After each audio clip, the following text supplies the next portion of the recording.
how much exercise would our ancestors, hunter-gatherers, actually do? There's so many mixed things out there, and without going back in time, we don't really know. We can look at some literature that kind of paints a picture, but it's not really what we're looking for. The best that we can do is actually look at tribes that exist today.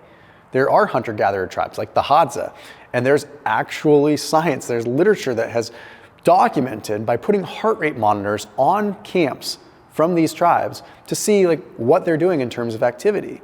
So it's really interesting. It gives us a much clearer picture that kind of flies in the face of what we would think to be the optimal amount.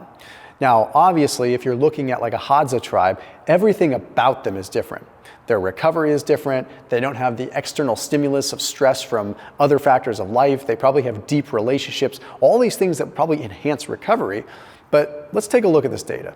So this study was published in the American Journal of Human Biology, and it did exactly this. It went to the Hadza tribes, 2 camps of them, put heart rate monitors on them, and monitored their steps, their activity. The first thing that was really interesting is they found that the level of light to moderate activity was very high. No real surprise. They found in this particular case, probably walking 16 to 20,000 steps per day, just as a baseline. So it's important to note that when you have a high baseline from inception, essentially, you probably can accommodate more. Okay, there's a reason that endurance athletes do what is called building a base. They build that base of zone 2 where their body can just adapt and be flexible at a pretty high intensity while still maintaining relatively low heart rate. So they could cover ground because they were essentially baseline fit. But what was really interesting about the Hadza, these 2 tribes, or these 2 camps, I should say, is that when they put the heart rate monitors on them, they found that they were doing approximately 135 minutes of vigorous activity, or moderate to vigorous activity, per day. Not vigorous, but moderate to vigorous. Now what's interesting is if you look at the study that was published in Missouri Medicine that was trying to find the Goldilocks zone of exercise, they actually warned that more than 4 hours of strenuous, vigorous activity per week could be detrimental.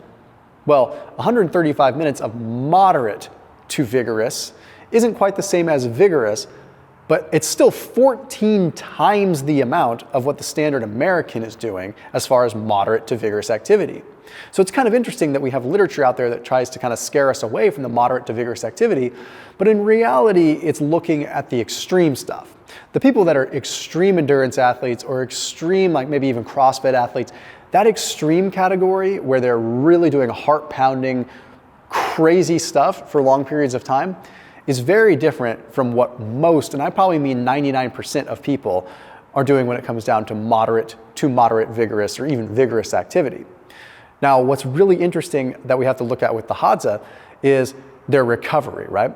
They would have these elements of hunting where they might go moderate vigorous and even sprints of vigorous to get their kill, but their recovery and their food intake was probably really good. Now, I'm not an expert in what the Hadza would eat. I know, say what you want about them, but Dr. Paul Saladino has spent some time with the Hadza, and I know that they eat honey when they get it, they eat good quality meat, they eat some fruit, they eat tubers occasionally, but really it is a lot of meat.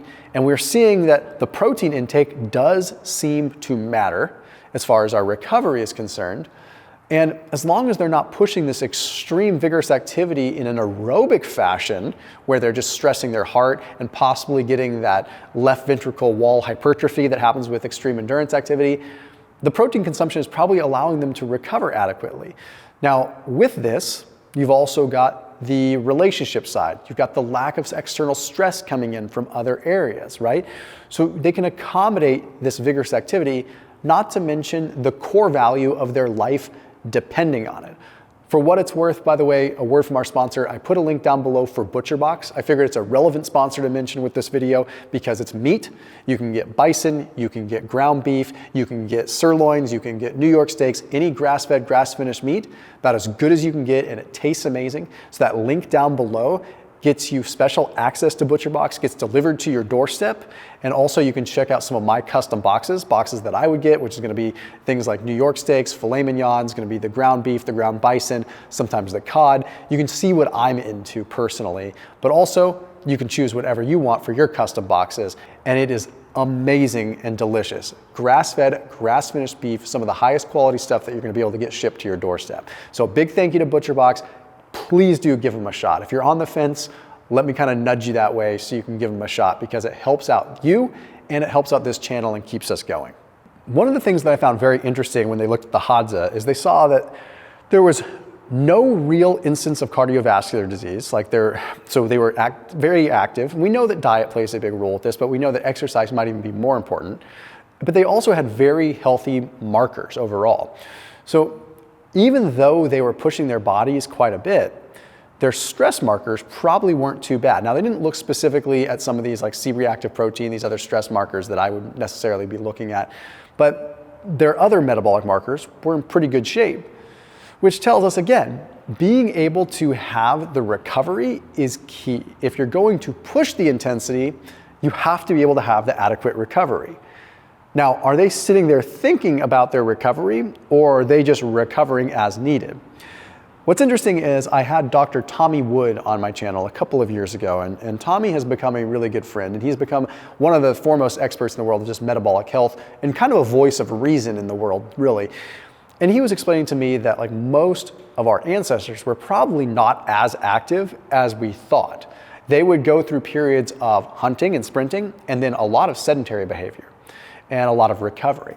And it's something that athletes in today's world really have adopted, right? We know the proper recovery. We can push our bodies really hard and then we can recover. The one caveat in that world is, once again, the endurance world, where it's really hard. Time just doesn't allow for a lot of recovery. Think about it. If you're training for an Ironman triathlon at the elite level, it's going to come down to sleeping just as much as you possibly can in between your training.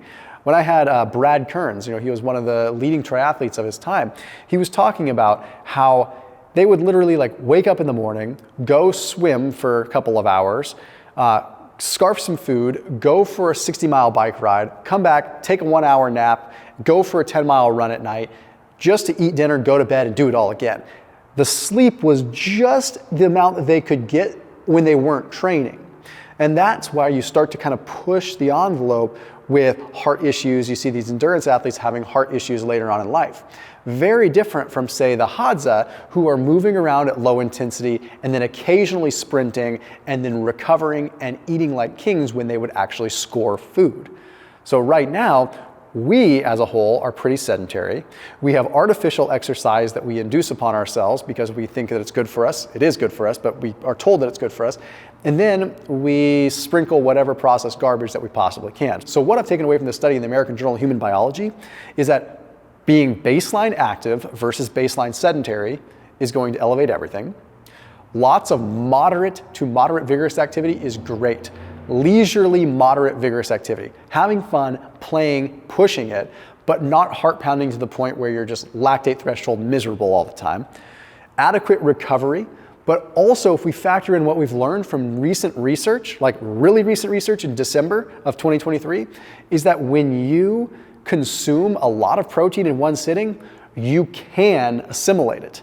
So you don't need to be eating little meals throughout the day. You can live like the Hadza. You can score a bunch of protein, eat 100 grams of protein, and then not eat for the rest of the day, and it actually assimilates. And it's based on a study in Cell Reports. It's very legitimate stuff. So we have the ability to live sort of a parallel life to what some of these tribes would do, but we can adopt modern principles that make us more comfortable while getting the benefits of what they're after. As always, keep it locked in here on our channel. See you tomorrow.